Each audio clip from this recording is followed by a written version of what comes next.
Olá, meus amigos, bem-vindos, bem-vindas a mais um Evangelho do Dia aqui no nosso Instagram e também no YouTube.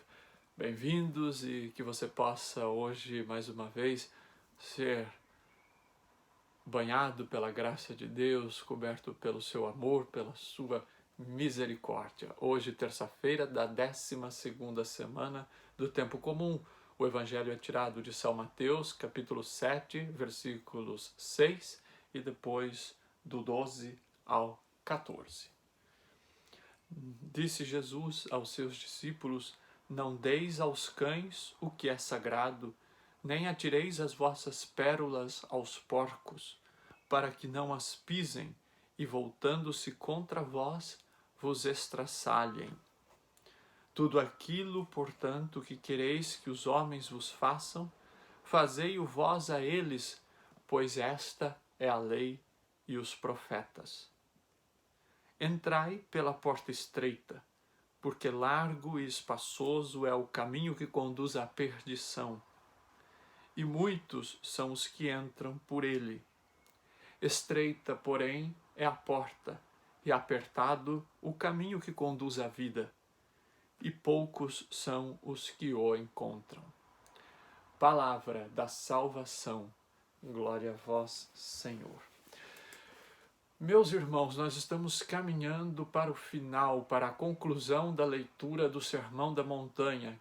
Ele vai ser concluído na quinta-feira.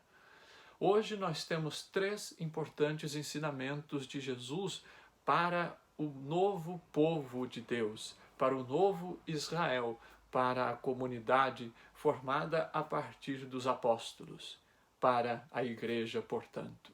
Jesus, nós já dizíamos, é apresentado por Mateus como o novo Moisés. Por isso, ele sobe a montanha para ensinar a nova lei, para ensinar como viver de acordo com a vontade do Pai, como viver a lei em plenitude. Hoje, então, nós temos esses 3 preciosos ensinamentos de Jesus. O primeiro deles é para que nós não demos as coisas santas aos cães e não demos pérolas aos porcos. São versículos que, no primeiro momento, são difíceis de entender qual era a real intenção de Jesus ao dizer esses ensinamentos. Bom, algumas noções do Antigo Testamento podem nos ajudar, podem nos dar uma chave de interpretação.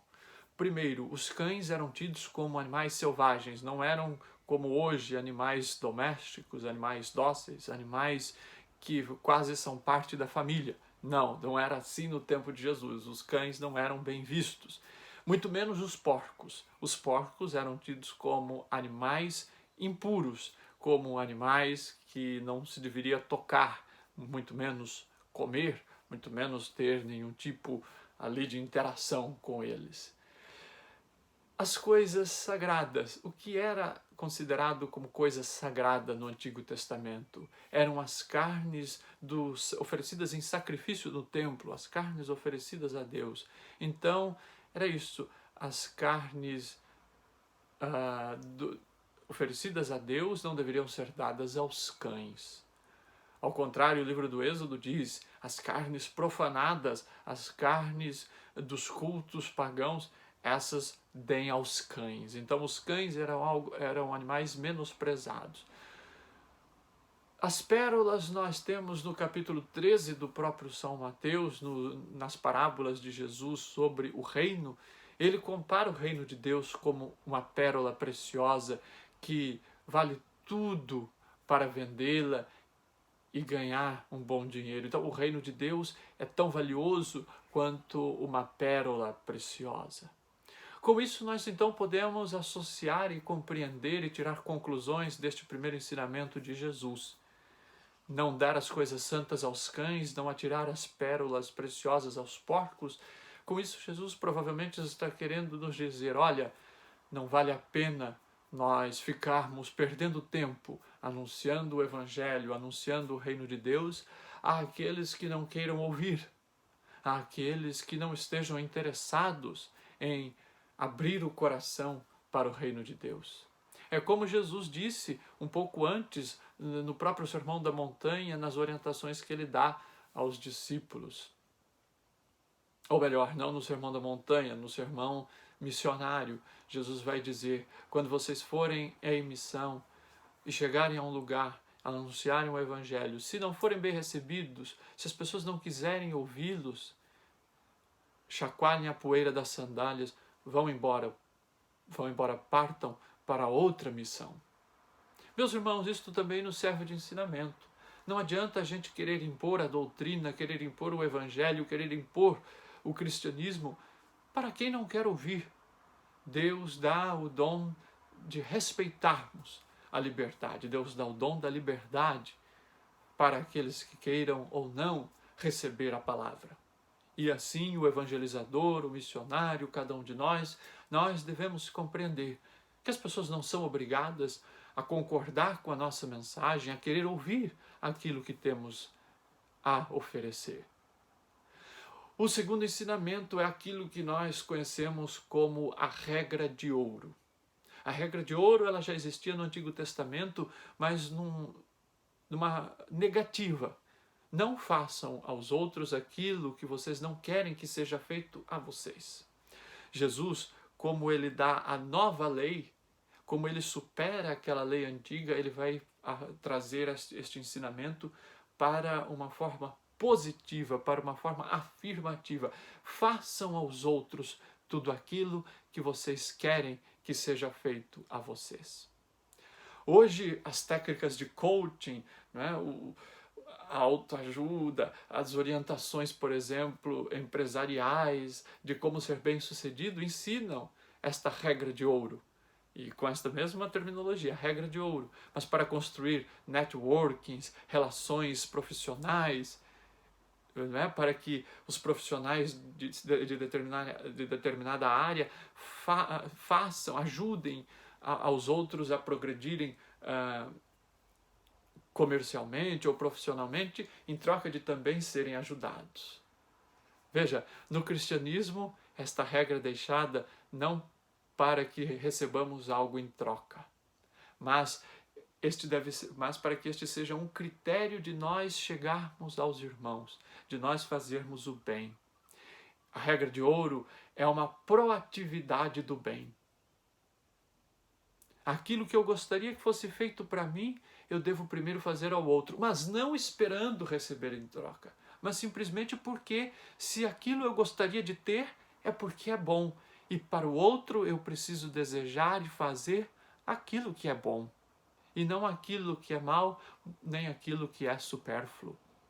É o que nós vimos na semana passada na oração do Pai Nosso, quando Jesus nos ensina a perdoar da mesma forma que Jesus ensina a pedir a Deus que nos perdoe da mesma forma que nós perdoamos os outros, que perdoamos a quem nos ofende. Então, é desejar e fazer para o outro aquilo que queremos, que desejamos e que fazemos para nós. E por fim, o terceiro ensinamento do Evangelho de hoje. Os dois caminhos, as duas portas. A porta e o caminho estreitos, a porta e o caminho largos. A vida, meus amigos, é feita de escolhas. Caminhos difíceis que nos levam, porém, à vida. Caminhos largos, fáceis, prazerosos, mas que no final nos levam à perdição e à morte. Neste tempo de pandemia, nós temos dois caminhos a optar. O caminho difícil, que é o caminho do isolamento, que é o caminho de restringirmos a nossa liberdade num primeiro momento, mas que lá na frente teremos a possibilidade de voltar a nos confraternizar, de voltar a nos encontrar.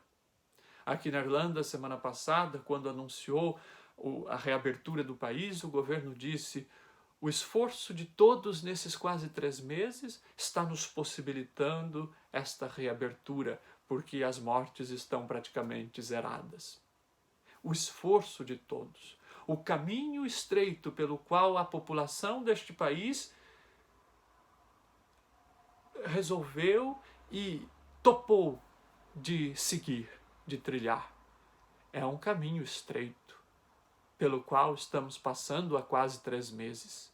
É um caminho difícil, é um caminho que muitos estão sofrendo, que muitos tiveram, e todos tiveram de renunciar a encontros, a festas, a confraternizações, a trabalho.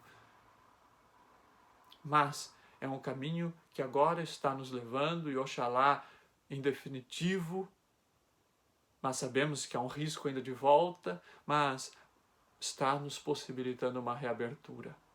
No Brasil, nós vemos com tristeza cidades que não quiseram se isolar, que não quiseram exercitar o distanciamento e que agora estão tendo de voltar e fechar os comércios e fechar as empresas e fechar as atividades.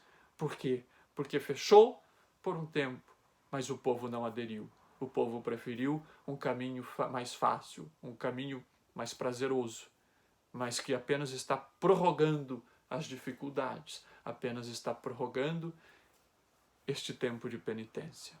Meus irmãos, que nós possamos aprender estes 3 ensinamentos de Jesus, que são ensinamentos para a comunidade.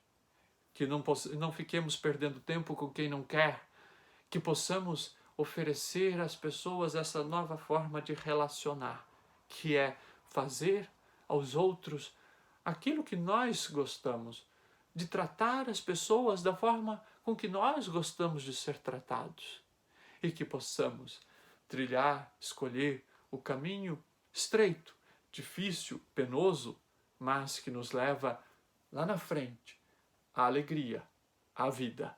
O caminho estreito é o caminho da vida, é o caminho que nos leva a Deus. Que nós possamos então aprender do Senhor, aprender com Santo Antônio, que quando não foi ouvido pela população na sua pregação, foi lá e pregou aos peixes, não ficou parado, não desanimou, pregou aos peixes e os peixes o ouviram. Que você tenha um ótimo dia e até a próxima, se Deus quiser. Louvado seja nosso Senhor Jesus Cristo.